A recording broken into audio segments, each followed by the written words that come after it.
PM Modi तो बंगाल से लेकर यूपी तक मजबूत तैयारी कर रहे हैं, लेकिन उधर इंडी गठबंधन फंसता जा रहा है। और आजकल सबकी नजर बंगाल पर है, क्योंकि वहां इंडी गठबंधन से ममता बनर्जी का टेस्ट होना है। लेकिन ममता बनर्जी की आजकल टेंशन बढ़ी हुई है बंगाल में बाबरी वाले मामले को लेकर। मुर्शिदाबाद में जिस जगह पर हुमायूं कबीर ने बाबरी मस्जिद की नींव रखी, उस जगह पर आज जुमे की नमाज पढ़ने के लिए इतने लोग आ गए बॉस कि जगह कम पड़ गई। यानी हुमायूं कबीर अपने शक्ति प्रदर्शन करते चले जा रहे हैं। आप देखिए एकदम भर भर के मुसलमान आ गए। नमाजियों की तादाद को देखते हुए दो बार में नमाज अदा करनी पड़ी। दावा है कि एक साथ लाखों लोग नमाज पढ़ने पहुंच गए थे। नई बाबरी मस्जिद शिलान्यास के बाद यह पहला जुमा था, यानी मस्जिद की नींव रखने के बाद का पहला जुमा। ऐसे में लोगों में नमाज को लेकर एकदम होड़ मच गई। सब पहुंच गए कि हम कैसे नहीं पढ़े, हम भी पढ़ेंगे साथ में। लाखों लोग आ गए। नमाजियों के लिए यहां खास इंतजाम भी था, उनके लिए खिचड़ी पकाई गई थी। इतने लोगों के आने की वजह से उस जगह के आसपास एक अस्थायी मार्केट बन गया। सुनिए भारी भीड़ को लेकर टीएमसी से निलंबित विधायक हुमायूं कबीर, जिन्हें बंगाल का ओवैसी कहा जा रहा है, वो क्या कह रहे हैं। आज हुआ पहला जुम्मा नमाज हुआ, इतना कवर हुआ, इतना आदमी आया, मेरा ख्याल से लाखों लोग हुआ जमात हो गया नमाज पढ़ने के लिए। बाबरी मस्जिद का जो लीम रखा गया, उनको मैदान तो अभी पूरे नहीं हुआ, वो जमीन का ऊपर लाखों आदमी आके और नमाज पढ़ने के लिए आया। तो एक बार में नमाज में नहीं पूरा हुआ, सेकंड टाइम भी नमाज पढ़ना पड़ेगा। लाखों लोग आया एक साथ में, तो जुम्मा का नमाज नहीं अदा कर पाया। आप सोचिए, अभी तो मुर्शिदाबाद में सिर्फ मस्जिद की नींव पड़ी है बॉस, खाली नींव रखी गई है।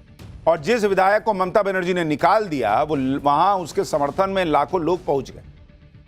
जो भी मुसलमान यहां आ रहे होंगे, वो एक तरह से हुमायूं कबीर में अपना नया नेता ही ना देख रहे होंगे कि इस भाई ने हमारे लिए बाबरी की बात कर दी। तो ये जो लाखों लोग आए हैं, ये टीएमसी को वोट करेंगे, ये सवाल पूछा जा रहा है। इन तस्वीरों का यही नैरेटिव है कि हुमायूं कबीर ने लाखों मुसलमानों की भीड़ जुटा ली। ये भीड़ ममता बनर्जी को परेशान करेगी। भले ही ये लोग सिर्फ नमाज पढ़ने आए हैं, लेकिन उनकी जुबान पर हुमायूं कबीर का नाम चढ़ा हुआ है, और यह नाम ऐसे ही बंगाल के मुसलमानों की जुबान पर चढ़ सकता है। ऊपर से हुमायूं कबीर तो पहले ही खुद को बंगाल का ओवैसी बता रहे हैं। ओवैसी की राह पर चलते हुए हुमायूं कबीर ने भी ममता बनर्जी को इस बात पर घेर लिया कि ममता बनर्जी मंदिर के लिए जमीन पैसा सब अरेंज कर देती। यह सब मुद्दा चुनाव में उठाएंगे। सुनिए बंगाल के नए ओवैसी हुमायूं कबीर क्या कह रहे हैं। फिर ममता बनर्जी ने सरकार में आने के बाद वो पुरी से जगन्नाथ मंदिर यहाँ लेके आया, 400 करोड़ रुपया सरकार का पैसा, सब लोगों को पैसा उनको दिए, मंदिर बना दिया। फिर सिलीगुड़ी में 21 एकड़ जगह भी दे दिया। यहाँ 15 एकड़ न्यू टाउन में राजारहाट। यानी एक तरीके से हुमायूं कबीर बंगाल के मुसलमानों को बता रहे हैं कि देखो, ममता बनर्जी को भर भर के वोट तो देते हो, पर वो तो सब हिंदुओं के लिए कर रही हैं। उधर हिंदू अलग नाराज है, उसको लगता है कि ममता बनर्जी के राज में हिंदुओं के साथ अच्छा नहीं हुआ। कई साल तक भाई मौलवियों को जो है वो सैलरी मिलती रही, लेकिन पंडितों को नहीं मिली थी कई साल तक, बाद में मिली। तो वहां अलग गुस्सा, यहां अलग गुस्सा। अब क्या होगा ममता बनर्जी की पॉलिटिक्स का। बिहार में ओवैसी ने इंडी गठबंधन को ऐसे ही फंसाया था कि इंडी गठबंधन तो मुस्लिम नेता को डिप्टी सीएम तक नहीं बना सकती। ओवैसी ने पूरा माहौल बना दिया था कि भाई ये लोग तो मुसलमान को दरी बिछाने वाला समझते हैं। उसी तरह हुमायूं कबीर सीएम ममता बनर्जी को घेर लिए हैं। इंडी गठबंधन के लिए अभी तक सिर्फ ओवैसी से निपटना ही सिरदर्द। अब बंगाल में हुमायूं कबीर की एंट्री मुसलमानों के वोटों की लड़ाई को और चैलेंजिंग बना देगी। और इसलिए आप देखिए कि मुस्लिम वोटों को सेट करने के लिए इंडी गठबंधन ज्यादा एक्टिव हो गया है। इंडी गठबंधन के नेता मद्रास हाईकोर्ट के उस जज को हटाने पर अड़ गए हैं जिन्होंने एक पहाड़ी के पास पवित्र दीपक जलाने का आदेश दिया। लेकिन अब देश के पूर्व 56 जजों ने इंडी गठबंधन की क्लास लगा दी। सुप्रीम कोर्ट और हाईकोर्ट के 56 पूर्व जजों ने एक लेटर लिखा है। लेटर में मद्रास हाईकोर्ट के जस्टिस जीआर स्वामीनाथन के खिलाफ इंडी गठबंधन के महाभियोग प्रस्ताव का विरोध किया गया है। लेटर में कहा गया कि यह न्यायाधीशों को धमकाने का गलत प्रयास है जो समाज के एक विशेष वर्ग की वैचारिक और राजनीतिक अपेक्षाओं के अनुरूप नहीं है। अगर ऐसे प्रयासों को जारी रखा गया तो ये देश के लोकतंत्र और न्यायपालिका की आजादी की जड़ें काट देंगे।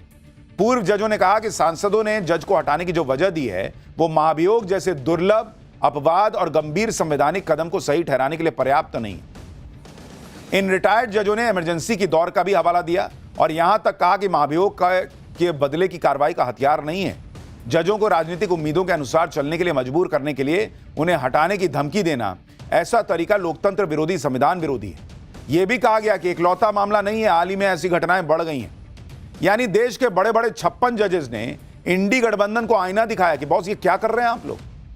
यह आरोप लगाया कि वो एक पक्ष को खुश करने के लिए संविधान विरोधी, लोकतंत्र विरोधी काम कर रहे हैं लोग। इस लेटर ने इंडी गठबंधन को बुरी तरह फंसा दिया, क्योंकि 2 दिन पहले ही राहुल गांधी यह माहौल बना रहे थे कि नरेंद्र मोदी ने हर संस्था को कैप्चर कर लिया है, जबकि यहां तो इंडी गठबंधन पर जजेस पर दबाव डालने का आरोप लग रहा है।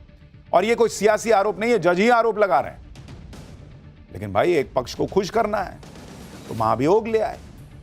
उधर मोदी जो है वो हिंदू वोट बटने नहीं दे रहे, तो ये लोग फंस गए हैं कि उधर ओवैसी कोई हुमायूं कबीर मुसलमान का वोट काट दे, इधर हिंदू जो है वो बटने को तैयार ना हो मोदी के नाम पे। फिर क्या होगा?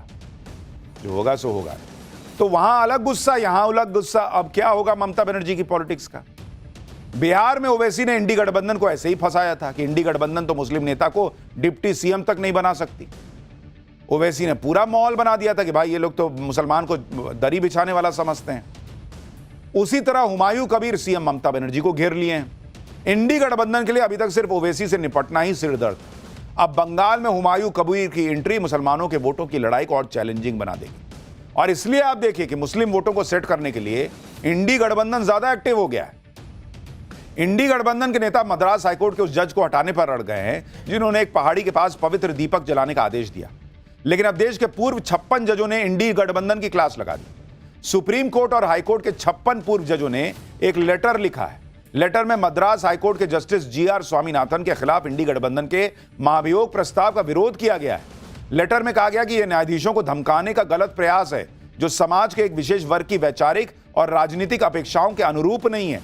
अगर ऐसे प्रयासों को जारी रखा गया तो यह देश के लोकतंत्र और न्यायपालिका की आजादी की जड़ें काट देंगे। पूर्व जजों ने कहा कि सांसदों ने जज को हटाने की जो वजह दी है वो महाभियोग जैसे दुर्लभ, अपवाद और गंभीर संवैधानिक कदम को सही ठहराने के लिए पर्याप्त नहीं।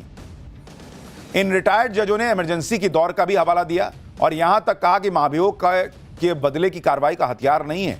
जजों को राजनीतिक उम्मीदों के अनुसार चलने के लिए मजबूर करने के लिए उन्हें हटाने की धमकी देना, ऐसा तरीका लोकतंत्र विरोधी, संविधान विरोधी है। यह भी कहा गया कि इकलौता मामला नहीं है, हाल ही में ऐसी घटनाएं बढ़ गई हैं। यानी देश के बड़े बड़े 56 जजेस ने इंडी गठबंधन को आईना दिखाया कि बॉस ये क्या कर रहे हैं आप लोग। यह आरोप लगाया कि वो एक पक्ष को खुश करने के लिए संविधान विरोधी, लोकतंत्र विरोधी काम कर रहे हैं लोग। इस लेटर ने इंडी गठबंधन को बुरी तरह फंसा दिया, क्योंकि 2 दिन पहले ही राहुल गांधी यह माहौल बना रहे थे कि नरेंद्र मोदी ने हर संस्था को कैप्चर कर लिया है, जबकि यहां तो इंडी गठबंधन पर जजेस पर दबाव डालने का आरोप लग रहा है। और यह कोई सियासी आरोप नहीं है, जज ही आरोप लगा रहे हैं। लेकिन भाई एक पक्ष को खुश करना है तो महाभियोग ले आए। उधर मोदी जो है वो हिंदू वोट बटने नहीं दे रहे। For more of such videos, do like, share and subscribe to ET Now Swadesh.